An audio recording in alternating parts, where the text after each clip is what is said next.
পটল সব কি অবস্থা এই দিয়েছ, সব এই দেখে এই অবস্থা। তখন বিষ তাম মাঠ কর্মীর কাছ থেকে নিস লেকিনে তো স্লিপ করে বিষ নিছে, তখন দোকানদার ভুল দিল কি মাঠ কর্মী ভুল দিল, এইটি তো বড় জিনিস।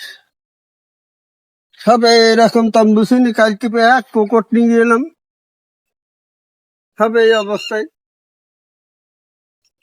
আস্তে আস্তে সব ধরে গেছে নিচে।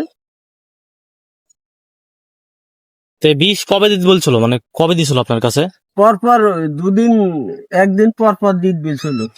বিষ দেওয়ার পর থেকে এই অবস্থা। দিয়ে এই অবস্থা এরকম জানি যে কি আকারে আসছিল, মানে ওই বীজ দিয়ে তো আমার নষ্ট হয়েছে। এ সপ্তাহে পটল মাত্র 11 কেজি পটল তুলেছে। এর আগে তো অনেক করে উঠতো, এক বস্তা করে উঠতো।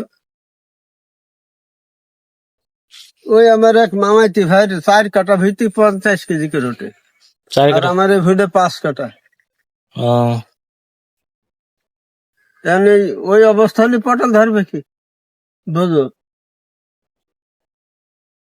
এইসব ফুল দিলে এটাও নষ্ট, এটাও নষ্ট, এ দেখ লাল হয়ে গেছে। এখন দেখি এই 4 রকম বীজ দিলাম, দিতে এখন কিরকম হয়। তো এই যে পটলের অবস্থা, তো ভুল পরামর্শ কেউ নেবেন না, ভুল পরামর্শ কেউ দেবেন না।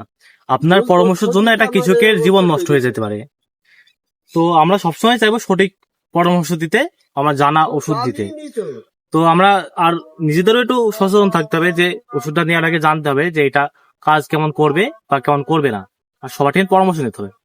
এই যে সে বিষ, এটা হলো পাতা, আর এই যে এর ভিতরে আছে বিষ, তরল বিষ।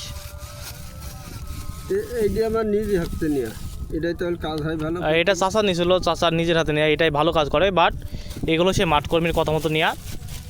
এই যে, সব ভালো থাকবেন, আল্লাহ হাফেজ।